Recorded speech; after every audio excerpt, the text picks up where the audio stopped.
morning.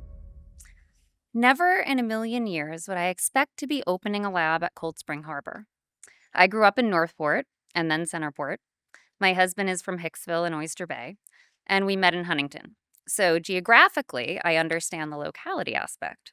But I can tell you that I am probably the least qualified individual for this role. I believe I may not have passed my biology regents, just FYI. Unfortunately, I am qualified for reasons in which I wish I was not. I have endometriosis. My tissue will be part of the 30,000 specimens.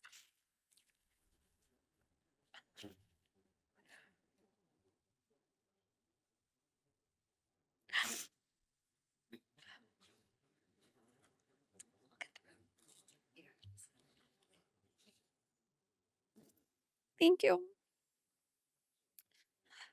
Cold Spring Harbor Lab is such a source of pride. You do know they discovered DNA here. I know that that is not the full course of events, but to us Long Islanders, it is, and we're sticking with it. I do not wish to speak about I do want to speak about my qualifications in respect to my endometriosis story. I had years of debilitating pain.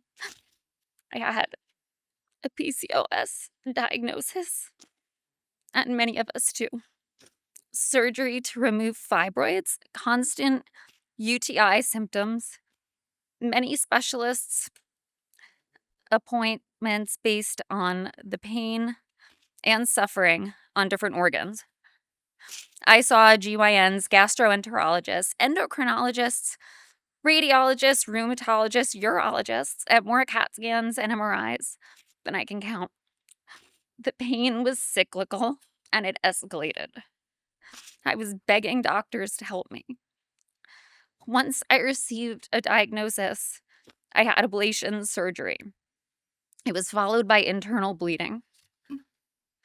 I was admitted back to the hospital and I never recovered. I had scar tissue inside my body and I had intense pain that was constant and debilitating. I have 2 young girls and we were traveling around the world.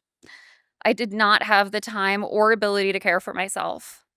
And the one thing that health or lack thereof does is put your life in perspective.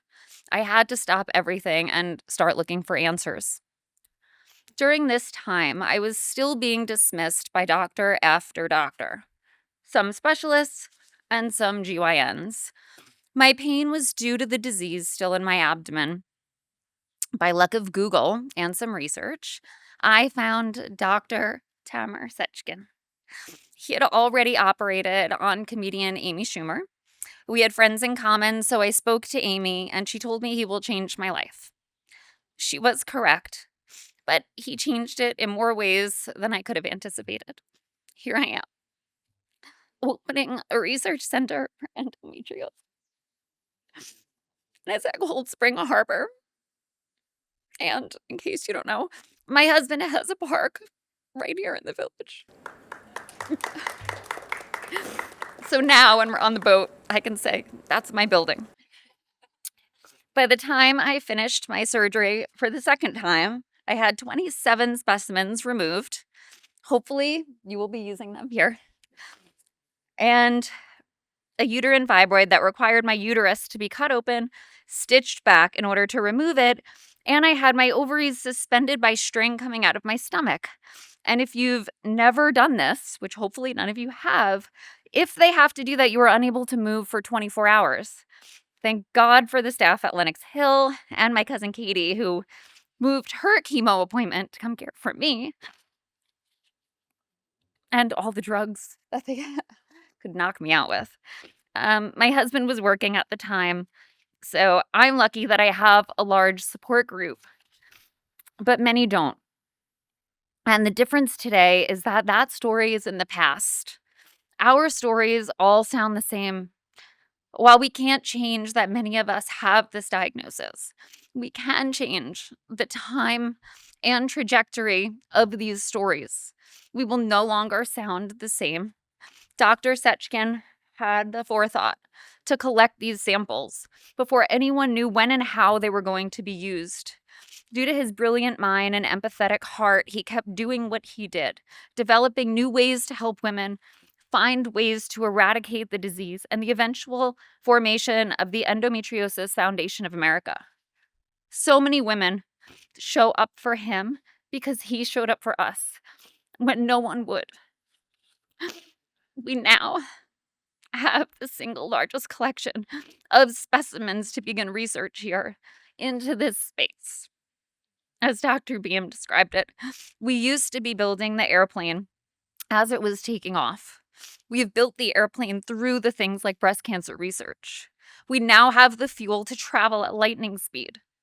That would not be possible without the marrying of Cold Spring Harbor, the powerhouse for genomics, and Dr. Seckin's tireless work. Persistent,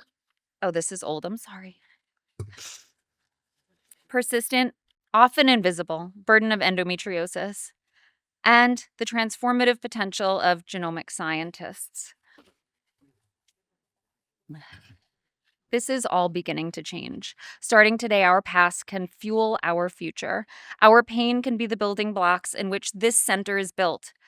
Every person here has felt this pain, men, women, children, or lack thereof, that having that choice for many women. The pain stretches far and wide. Its wrath knows no limits. What begins as a painful period for many young women goes on to wreak havoc in their lives and organs, robbing many women of opportunity, joy, and choice over their bodies. We take for granted those choices, especially at a young age. The need for this research will be crucial in helping these young women understand their genetic predisposition. They will know why their bodies function a certain way and what to expect. Many of us fought for this change, our doctors, the scientists, supporters, and the formation of the Endometriosis Foundation. Everyone here knows the numbers, 10% of women of reproductive age, more so if they are predisposed. Yet for too long it has remained underdiagnosed, misunderstood, and underfunded. Its symptoms are, most crucially, its biological roots are not fully understood. Our pain is no longer in vain. The next generation will benefit from our heartache and overwhelming darkness. This is the beginning. Our voices are heard, our champions are all empowered. And while there is so much work to be done, we can now know the future is bright. This is more than science. It's a pathway to an earlier diagnosis, targeted therapies, and personalized care for millions who have waited too long for answers. I am so proud to be here and to be a part of this day. I thank you. My husband thanks you. Women all over the world thank you. And my girls will thank you because they are probably going to have this. But they won't have to suffer. So thank you.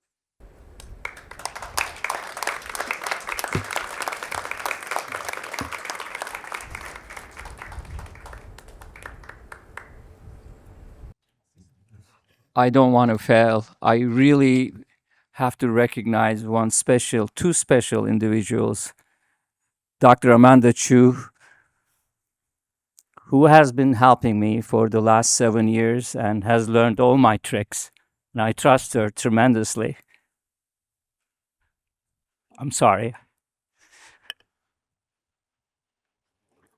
And Dr. Ayhan, who's been very supportive of me, and we have written incredible articles on endometriosis and cancer at New England Journal of Medicine with her through these specimens, and they are historically with me. Thank you very much.